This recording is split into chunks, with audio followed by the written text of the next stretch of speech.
අද මම ඉන්නේ ජර්මනි කොලොන් නගරයේ ඉතාම ප්‍රසිද්ධ ස්ථානයක් වන කොලොන් කැතීඩල් එක අසල. බලන්නකො මේ දෙව් මැදුරේ ලස්සන. මේ ඔයාලා දකින්නේ දෙව් මැදුර ඉදිරිපසින් පෙනෙන ආකාරය. දැන් මේ ඔයාලා දකින්නේ දෙව් මැදුර පිටුපසින් පෙනෙන ආකාරය. මේකේ ජර්මනියේ විතරක් නෙමෙයි යුරෝපයේ පුරාම ප්‍රසිද්ධ ගොතික් ශෛලියේ විශිෂ්ට ආසන දෙව් මැදුරක්. මේක යුනෙස්කෝ සංවිධානය මගින් ලෝක උරුමයක් ලෙසත් නම් කරලා තියෙනවා. මේ කැතීඩල් එක ඇතුළත් හරිම විශේෂයි. විශාල ගොතික් කුළුණු, පැලුණු පැල්ලම් සහිත වීදුරු ජනේල, නිහඬ පූජනීය වාතාවරණය නිසා ඇතුළට ගියාම වෙනමම ගෞරවනීය හැඟීමක් එකතු වෙනවා.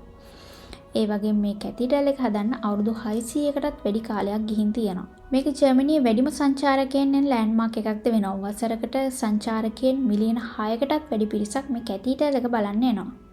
ඔයාලට මේ කැතීඩල් එක උඩට ගිහින් බලන්නත් පුළුවන්. ඔයාලා මේ කැතීඩල් එක උඩට ගියොත් ඔයාලට රයින් නදිය සහ කොලොන් නගරයේ ලස්සන පෙනුම බලා ගන්න පුළුවන්. ඒ වගේම ඔයාලා ජර්මනියට ආවොත් මේ කැතීඩල් එක බලන්න නම් අමතක කරන්න එපා. ගිහින් එන්නම්. බයි.